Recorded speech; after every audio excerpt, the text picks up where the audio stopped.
All right, what's up you guys? So today we're gonna start on the tuning series that I was telling you guys about. So basically what we're gonna do is we're gonna go through my tuning procedure for the Subaru.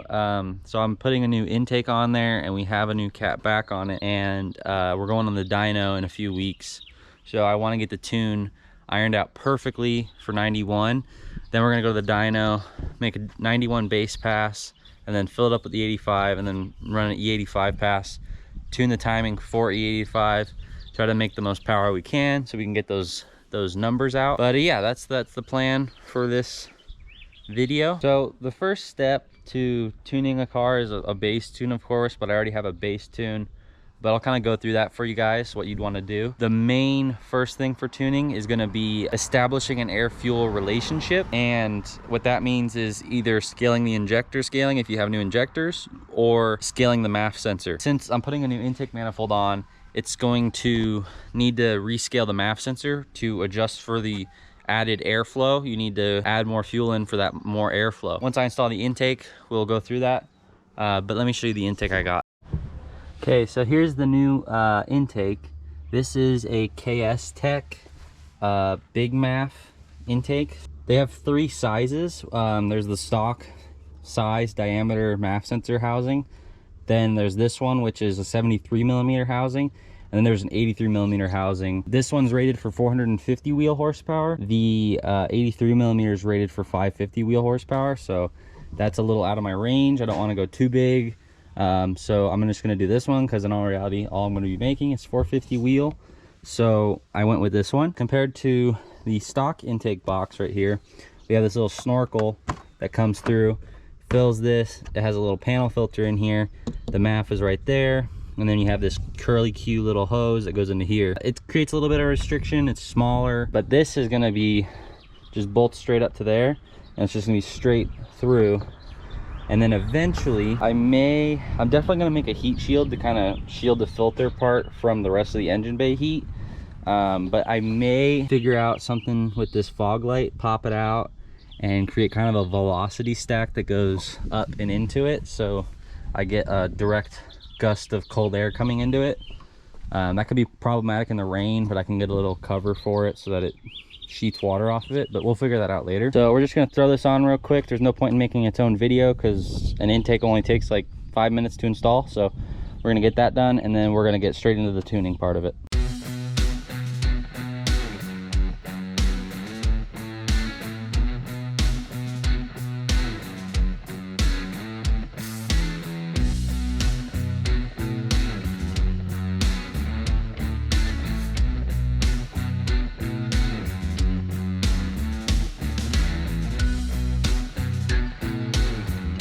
All right, so we got the intake on. This fitting right here was a little long, so I may be able to come in and snip this if I want to. I might do that later. The mount was too short, so I needed to kind of zip tie it up to these holes just to keep it away from hitting that deal right there, which it already did. It kind of bent some of the things up. Very snug fit, but I'll have to come through and clean some stuff up. And like I said, I'm gonna make a heat shield for this thing, so keep it enclosed, keep the heat out. But now we can get into the tuning part of this. All right, so while my computer boots up, I'm going to tell you some things you need for tuning. Firstly, you need something to interface with the ECU.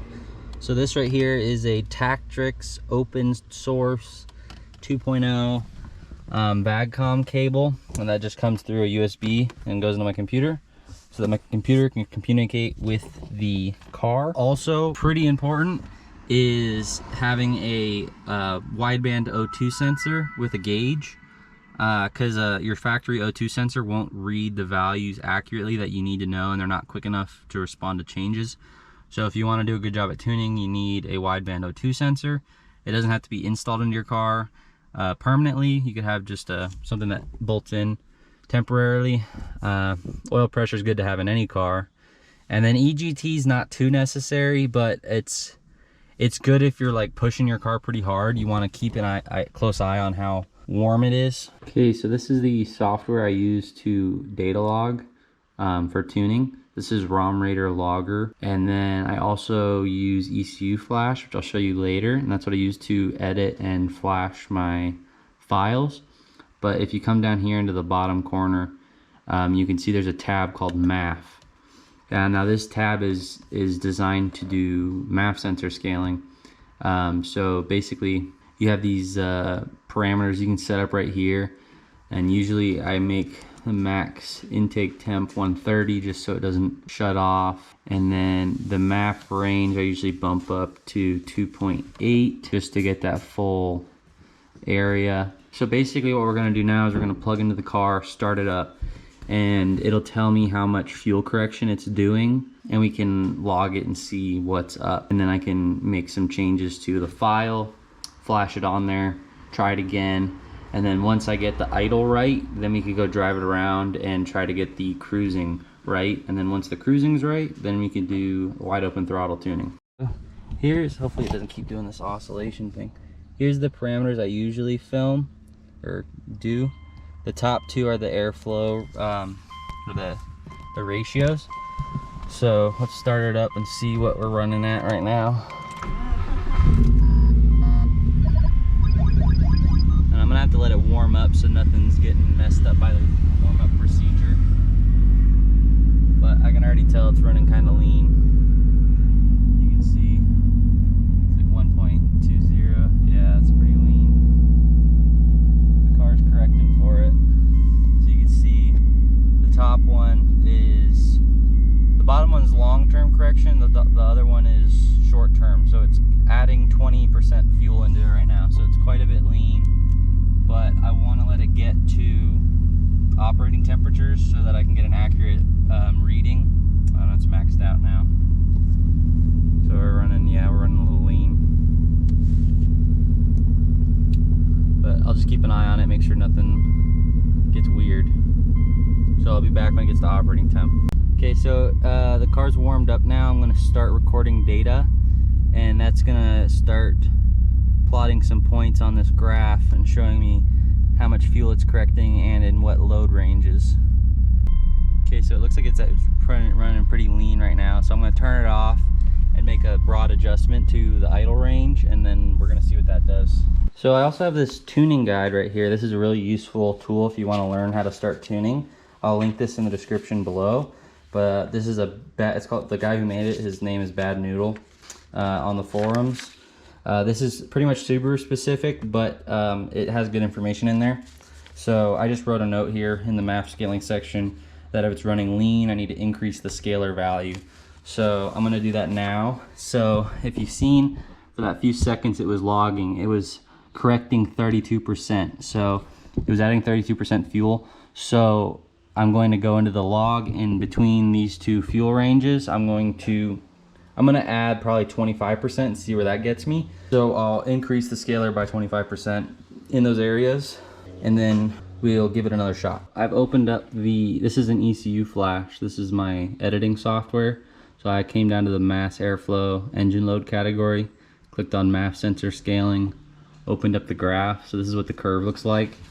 And with your mass sensor curve, you want it to be a smooth gradual. You don't want any like highs and lows and peaks and stuff. The idle range was between 1.20 and 1.30. So I'm gonna go a little high and a little low on here, and I'm going to go from 1.17 to 1.33. Select those group, and I'm gonna increase the fueling by 25%. So I'll come here and I will click edit up in the top corner, edit, and then multiply data by, it'd be 1.25, and that'll increase it by 25%. But now if you look down here, you can see that it kind of jumped up. Usually you'd want to interpolate it in there, and I could probably increase most of this by 25%, and that'd get me in the right ballpark, and I might do that. I'm going from where I was just at to 2.5. We're gonna do the same thing, increase it by 25%. So I'm gonna come to edit, and then multiply data by 1.25. And then that bumps it up. So we got this huge, right there. So we may have to multiply the whole graph by 25% just because that's the bigger MAF sensor housing.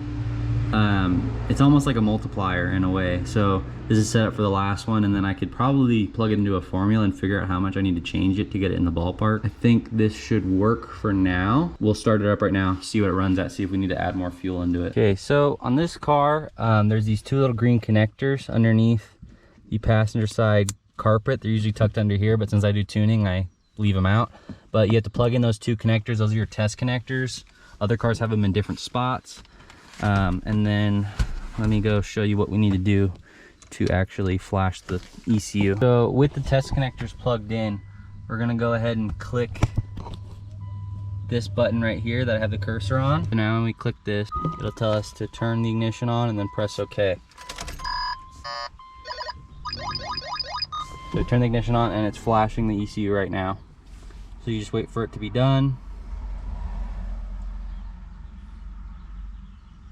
It only takes a couple minutes. Well, not a couple minutes, a couple of seconds, depending on how big of a change you made.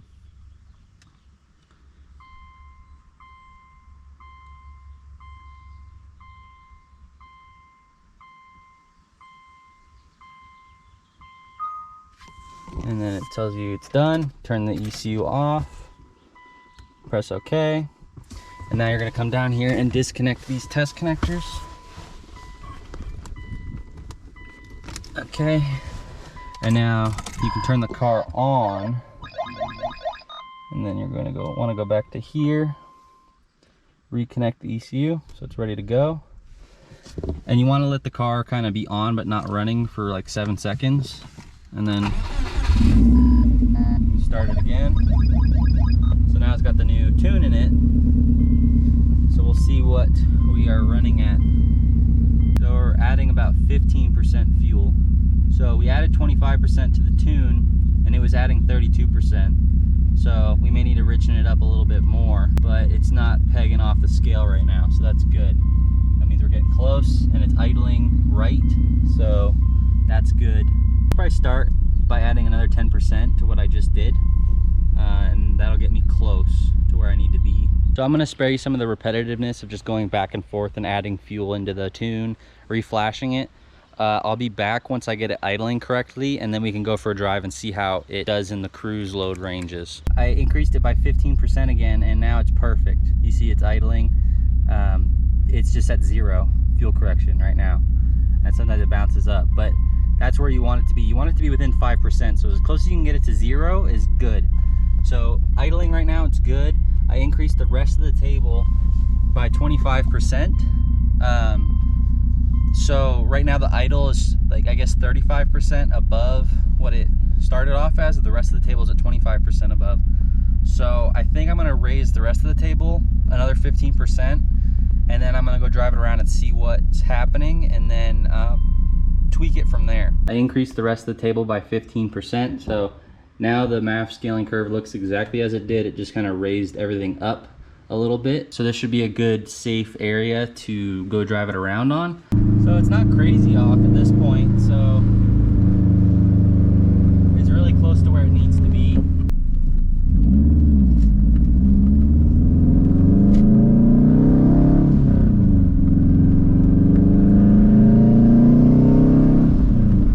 It's definitely louder.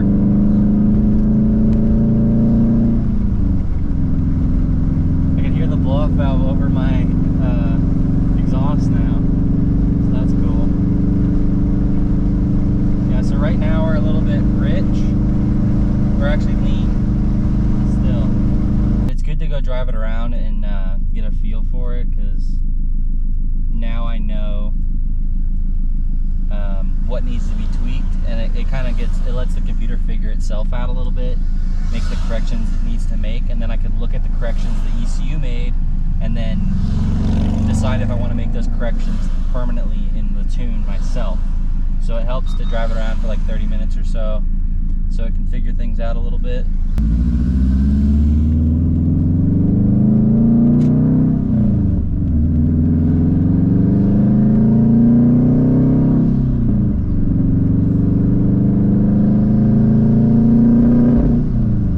Yeah, it's way rich up top.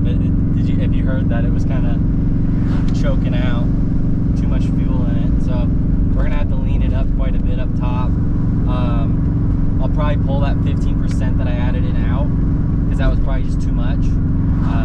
And that should, I guess, hopefully, we'll see. I should figure it out. But yeah, we got some tweaking to do.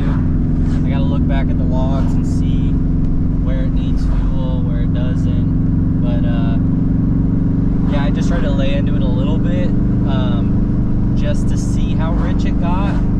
But primarily we want to get the cruising and idle tune down, and it's pretty close, so it doesn't need much more work. But yeah, we'll just keep an eye on it. Yeah, it's still idling really close to zero. But yeah, like I said, plus or minus 5%. If it's in that range, it's good. I pulled 10% of fuel out from the top, and then I smoothed out the curve a little bit to make it a little bit progressive. So now I'm going to test drive it again and see if that helped with the richness up top. Hopefully we'll get it in the ballpark. I didn't want to go pull 15% out automatically, because then it might make it too lean. So I wanted to just pull 10 and see if it needs to, how much more it needs to go from there.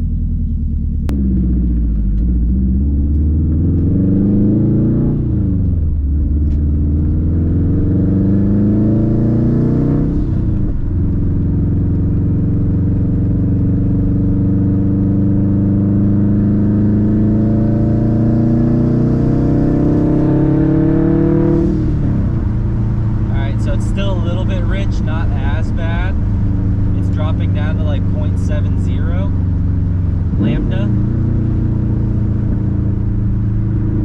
So it's not crazy rich, but at least now I can see where it's at, and then I know how much I need to change it from where I'm at right now. I could probably pull that extra 5% out from the top, and that should get me where I need to be to hop on the freeway and do some final tuning of it. All right, so right now I am on the freeway and I'm just cruising, trying to keep my foot from moving on the gas pedal, just trying to keep steady throttle. And I have that MAF sensor tab open, and I'm just trying to populate the whole graph through all the load ranges and stuff like that, just so that I can get a good idea of average air-fuel ratio that it's running. And then I can make my changes to the MAF scaling table. So I'm just driving around like this for probably about 30 minutes, and then it'll be good to take a look at and see what we need to change. So I'll be back once I got the results. Okay, so after the 30 minutes of driving, this is what the table looks like. Over here, these are just the idle areas, and then this is all the cruising. And you can see it's pretty much 1.9 volts to 2.6 volts is the range that it's going in. So I'm just going to deal with this data right now. This is just from the freeway. If I cruise on just like a regular street doing like 45, I can populate some of this area right here, but it's really hard to get this area populated. So you kind of just have to smooth that out with the rest, and that usually works good. But I'm going to figure out what the average is here, and then I'm going to go back out, or I'm going to change it, and then go back out and try to figure out the rest of this and make sure everything's good, and then double check on this stuff as well. When you have it like this, you can come over here to where it says interpolate, and you click interpolate, and then it puts a best fit line to your graph.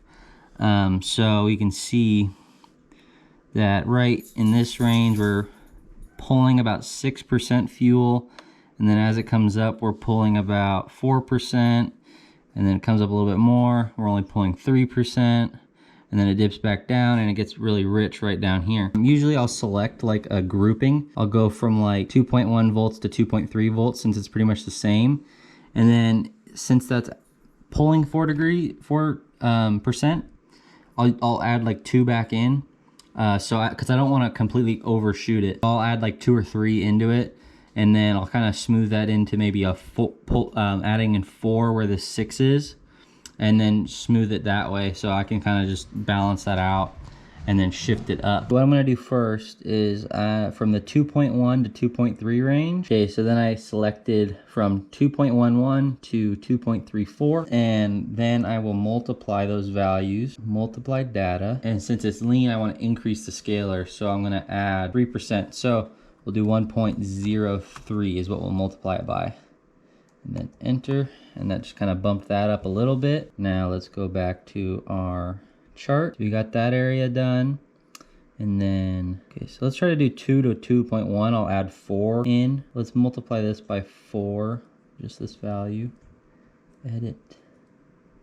Multiply data, 1.04.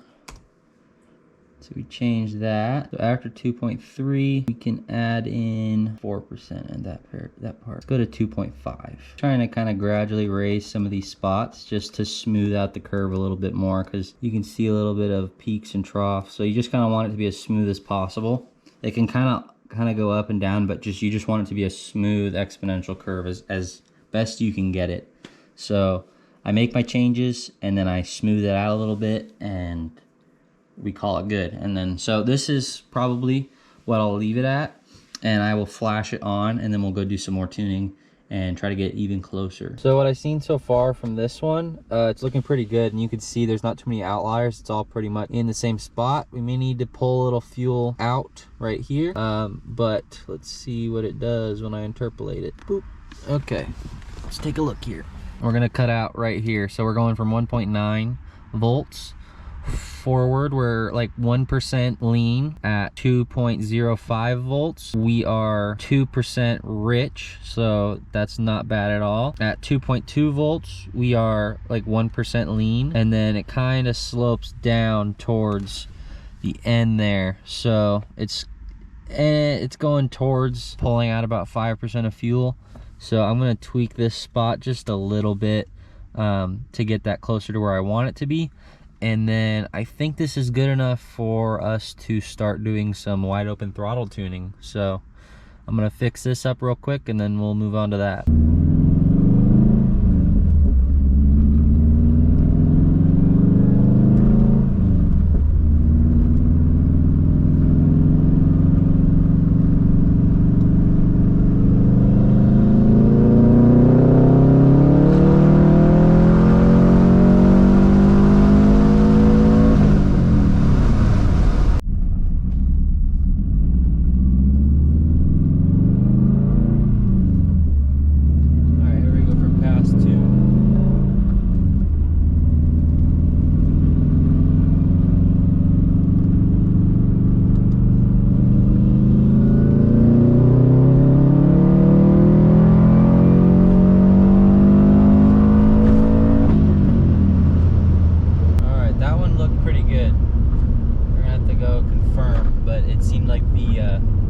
Air fuel ratios were staying where I wanted them the whole pull, but let's go take a look at the log, see what's up with it. But I think we may just need to make one little tweak and then it should be perfect.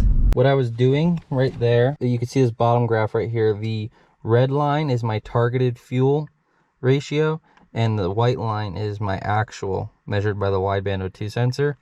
So you can see the white line, it kind of overshoots the target right here, and it's pretty rich, and then it kind of comes back, and then as it comes this way it gets like right on target, so it's pretty good. So what I did was I also pulled up the mass airflow sensor voltage, and I kind of just picked out where I wanted to see how much air there was in the air fuel ratio target, and then seeing what voltage it was, and then I changed the MAF scaler in that area in order to correct this. So that's what it was. I lowered the scaler by 5% in this area right here, and then I just kind of smoothed out the edges. And let's take a look at what that did for this. So this is the run I just did. All right, much better. So you can see it's tracking on pretty solid the whole way through. There's a tad bit lean up here, but nothing too bad. I probably need to do a couple more pulls to see what's up with that. And it is a smidge rich right there. So I'm gonna investigate this, see if I need to make a change. I might not, but we'll go do another pull or two and see if it stays the same. Okay, so I'm going to do 2 more pulls. I'm pretty sure it's done, but I'm just gonna do 2 pulls so I can look at the logs and make sure they're right.